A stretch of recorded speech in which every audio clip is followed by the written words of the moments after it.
We're back. Welcome to episode 2. Episode 2 of MoonShooting. Yes. How are you? Stin and Mark. Yes, exactly. I'm amazing. I know we already... I've recovered from episode 1. Good. It's a lot to launch a whole podcast and start. I mean, we started this whole thing from scratch, basically. Right. Especially when you do 80% of the work. It's really hard. That's true. Easy for me. I know. Yeah, you have it all set up. I'm just holding the energy. Yes. Holding the energy here.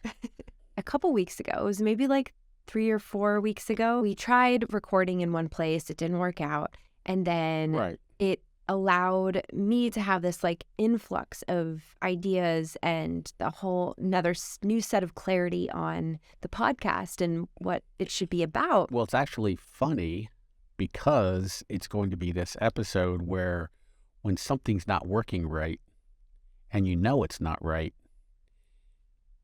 and you're trying to make it work and you're trying to fit it, the best thing to do is to drop it and start something new or make it what you want. Right. And that's kind of the episode today where we are stuck. So we were kind of trying to play outsourcing our site and outsourcing everything else to somebody else.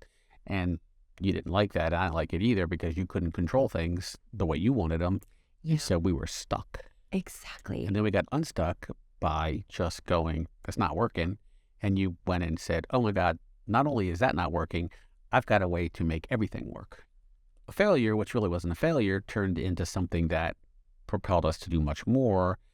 And so I think that's the thing that people have to get over. When they try one thing, doesn't work, what lessons are you learning and how much can you pivot? And if you continue to try to make that thing work and it's getting worse or you're not feeling right about it, don't act like you made a bad choice. Just act like that just didn't fit. It just wasn't right for you. Exactly. And getting comfortable with that, like kind of what I learned from all of it is what that feeling is going against the grain. Like, you know, deep inside when you're going against the grain for something, you're really trying to make it work, but things aren't working out right and you're pushing. It's not fluid. It doesn't feel organic. And the first time you try something new, it is harder. It's an issue not because you have to figure out what works. And so usually you put more time and effort into it. And you have to slow down a little bit before you can go faster. Yeah. And I think that's a really great message just for anybody to remember. It's okay to slow down and sometimes you have to. Right. You know, like the most perfect example, well, there's lots of examples of this, but your favorite example with the arrow. Yes. Think of it like pulling an arrow back. So retreat, go back, manifest what you want to do, and then launch. That's almost like what we're doing moonshooting. Shoot for the stars. You have to go back first. Yeah. You have to pull it back first. You have to retreat. Then you've got to manifest it, put a little tension on it, then you got to let it go. But the manifesting is figuring out the target. And in moonshooting, you know, the biggest problem is people don't retreat to figure out what the target is, and they have to manifest that target. Like, where do they want to be at the end of their life? And so they default into material things, which we talked about in episode 1. Retirement, you know, the world's got us a slave to a job and 40 hours a week and retiring and a happy life and blah, blah, blah. Well, that was our parents' generation because before then, you know, a couple of generations before, it was chaos and they went from agrarian to industrial and then industrial to more educated society. Right. And like so, and digital world. And to have a career. But remember, those corporations and the people they worked for were much more loyal. And then that kind of all fell apart as it should have, because it really wasn't conducive to creation. People weren't as happy. They had hobbies and they had families. And so, okay, I get to go to work and I get to have a family, 5 or 6 kids and blah, blah, blah. But even then, I know the men in my neighborhood who had other things or who lived a passionate life while they made money, they were very happy. And they were much more happy combining both. Right. Like my dad was an artist. My next door neighbor was a NBA ref, but he did other things. My next door neighbor across the street, he worked for DuPont, but he still golfed every Saturday. And he loved working for DuPont. He loved his job. He was good at it, right? So he was an example of someone living in alignment with their passion. Right. Yeah. Because it was sort of a man's world. And then with the sexual revolution, that all got blown up because only half the family was happy. You know, and even though those wives, even though those wives will still tell you that they loved what they did, and my mother and a lot of them worked too, they just didn't. They had to take care of the kids until they got to a certain age, and then they went back to work, right? But in this generation now, especially in the feminist generation, where it's like, hey, excuse me, I want to be a creator too. I want to be a creator. Yeah. Hello. Yeah. Right? Some people might not like what you're creating, but you're going to do it anyhow. You should go create something. Right. Right? Because that's who we are. We're creators. Exactly. Right. Yeah. Right. And so the funny thing is that what led us into this conversation of being stuck is we both talked about how we pivoted in our careers. I have a much longer pivot. And the funniest thing is, as we remind the audience, we both left sort of the corporate world, or what we had pivoted to as a job, a 9-to-5 kind of lifestyle. Even that wasn't 9 to 5, right? To me, it was like I was doing 60, 80 hours a week. We pivoted on that on the same day, years apart. August 31st, when you were 33, and August 31st, when I was 33. Yeah. And yours was last year, and mine was 100 years ago. Yeah. So with all of our parallels in life, we both have experienced being stuck. Mine is a lot more recent, but yours is throughout your life, you had a roller coaster of being stuck and unstuck, stuck and unstuck. Right. So, to share our stories, for starting with you, when were the times that you realized you were stuck? What did that feel like? And what did you do to get unstuck? So I can tell you the first time I got stuck, really stuck, was in college when I was at Trinity. I went there to play football, but also to get a good education because I had a combination of both. It was a small school. I got hurt, not playing football anymore. And school to me was like, even high school, for a lot of people, it was too boring. It wasn't fast enough. And half the stuff you learned, you just didn't care about. Like you had to check the box off, right? The other half, or the other 20 to 40%, I loved, right? It was fantastic. But my junior year, I had gone into my junior year to take on all of this responsibility. I was social chairman of my fraternity, and I was a TA. And I know how that looks. And I like took on too much, and I wasn't playing football anymore. And I was kind of like, there wasn't like, to me, I was filling space for the fact that I really wasn't doing exactly what I loved. And I was a political science major, and it wasn't exactly what I loved. There's parts of it I did. And the summer before I went there, I had a girlfriend, and I made that a disaster because I was unhappy. It wasn't her fault. I just and she wasn't there. And so I literally went through what is now considered like a nervous breakdown or like a depression. And back then they didn't even know how to treat that.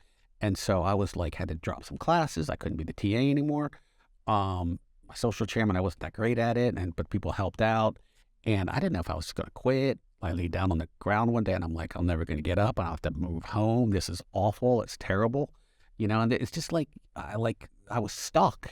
And it was just, and the manifestation of that to me was being depressed. And it was just happened to one day I'm walking, and I saw a guy I knew walk into his mailbox, and of course, divine intervention. I said, what are you doing? In as much energy as I could come up with, and feeling really bad because at that same time I saw the class I was supposed to be TAing in, and the teacher was teaching it. And I'm like, oh my God, I feel so bad. I should be over there doing that. Yeah. I just can't do it. And he went to his mailbox and I said, what are you doing? He goes, I'm applying for this internship in the Congress through Boston University, another college. And I'm like, oh, I want to do that. And so he gave me the application. And so I mustered up as much strength as I could. I filled that application out and I sent it in. And so I ended up getting into the program. I ended up going to Washington, D.C. and having the most amazing 6 months of my entire life working in the Senate for Joe Biden during Reagan's first 100 days where he got shot, the shuttle took off, and the hostages came home. And while I was there, the aha moment, other than this amazing experience, was, oh my God, I love economics. I love numbers and business, and they were talking about supply side economics. They were talking about all this cool stuff. And I just had the capacity and the freedom from the Biden people. So I was allowed to go, and I went and saw all these really cool things. And so when I got back to school, I said, I'm not going to be a lawyer. And I'd gotten into law school. I'm going to go to business school. And so I went to this program in Boston that was a master's in accounting. I didn't know anything about accounting. And that's actually a good skill. And it got me into the Big Eight, into Deloitte. And I had 3 amazing years there. But that led to me moving to DC and working as a CFO or controller for like these small public and private companies, which I kind of liked the work, but at the same time, I had another breakdown. So I got married, and then I wasn't happy, and so that caused problems in my marriage because I didn't like going to the same place every day. I liked being in public accounting, which was the job, right? Yeah, I like some of the accounting work, doing forecasts and numbers and other weird things like that. And I love public accounting because you go to different clients. So on Stephanie's birthday, on one day she was born, on the 31st, I quit and I said, I'm going to build something that has both. You can get clients and you can work on financial stuff and help young companies. I love the young companies. I love the software companies. And it just happened that I did that in the early 90s. And by the mid 90s, it just took off because the internet hit. I couldn't have foreseen any of that. The first 3 or 4 years was hard because no one understood what I was doing. I didn't even understand. And later people would call it an accelerator. And later it became this pitch competition that I did. And I was really good at getting companies funded. And at the time when I started it, there wasn't a lot of funding going on. The internet hadn't hit yet. But I built something that opened up, and when that hit, I was ready, and I was there. Yeah. And so those pivots were like, are you kidding me? And so that was the beginning of my love for startups, love for creators, love for how to get them funded. And it appealed to me because I was using right and left brain. I could, I like numbers, and I like helping people tell their stories. And I understood the financial guys who were investing and how they invested. So I got to learn all 3 things, and I got really good because I was in between those. Right. And that's how I started my company. I liked the creative side, but I also liked the number side. Yes. And the money side. So I built a business for those 2 things because that was me. Like I built that because that was what I loved to do. And then all of a sudden, I didn't know how it was going to fit, and it was struggling at first. And I have these young kids and like a wife, and she's a CPA, so she worked hard too to support that. Then all of a sudden one day, boom, the internet hit, and there was a huge need for someone of my skill set and hiring other people that like me to do the same thing. They like to run financial models, but they also like to meet with clients. And boom, I got funded. It was great. And then it was great. And then it pivoted again. And there's other pivots in that, but that part right there was critical. So I created a business that didn't exist, and then all of a sudden everyone's got an accelerator now, and everyone does pitch competitions now, and we didn't even call them an accelerator. Right. And now everyone is doing it, but I maybe pioneered it in DC or in the East Coast, but like I hit upon something that like was right time, right place, but it wasn't. It was just taking a risk. Mm-hmm. I keep moving until the thing I loved became valuable. I have a couple follow-up questions for you. You mentioned 2 moments where there were big moments for you. I know, and they both kind of piggybacked those bouts of depression, right? Or the breakdowns that you had. The one was that was college, right? Yeah. One was in college, mm-hmm. and you overloaded yourself with stuff that wasn't really in line with your passion. What you're saying, it sounds like that hitting that low point was actually in disguise one of the best gifts that you could have been given, because if you didn't hit that rock bottom, that low point, right, you wouldn't have seen that guy at the mailbox, and you wouldn't have even had the time and space to consider applying for that internship. Right. His name is Matt Pace. Thank you, Matt Pace. Thank you, Matt. Matt Pace. But if that... He's now an attorney in New York doing what he loves because he loved sports, and he was like a commissioner of lacrosse, and he combined the 2 things too. He's a lawyer, and he's still doing involved in sports. Good so for him. It's cool, right? That's awesome. But like my point is like it was so hard, but you, instead of just like, it was that critical moment at the mailbox when you decided. What made you decide to go ahead and apply for the internship? I had a choice. You put yourself into position several times in my life where you have a choice to quit or not quit. And you have to decide to not quit.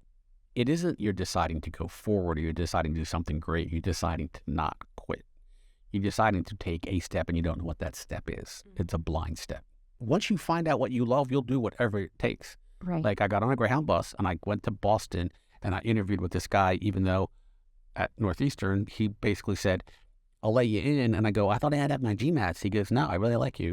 You're passionate about this. And this is after the internship in DC? Yes. Okay. I came home and I was like I was lit up. Oh, you were super. I was super excited about like finance and economics and stuff like that. And this was like a special program. I didn't want to go to any other MBA school. This was like a special program of 50 kids that were like out of the Ivy League schools and little Ivy Leagues, but it sounded cool because it was structured. It was super cool. You go there for 4 semesters and you get a job and you go for your CPA. And I'm not really a CPA anymore because that's, to me, being that long-term, taxes and stuff like that were a little boring.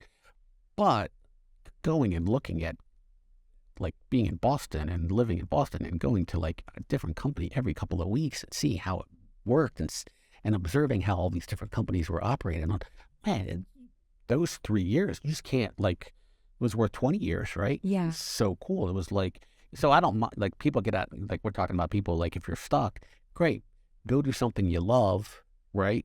And figure out what your passion is and you'll know if it's not your passion, you just will like it. And there's no amount of money that's going to get you there. So that point when I was going to that mailbox was don't quit, right? And when I came back, the market was horrible. Like we're talking about now, right now is the exact same point in time where inflation's going up and people are getting laid off of Facebook for the first time and the economy's like, and then it's starting to get more in disarray. And man, that's the perfect time that if you're in your career prison, you're in your job prison, it's the perfect time to jump, man. Ooh. It's when it's uncomfortable or you're uncomfortable or things don't go right.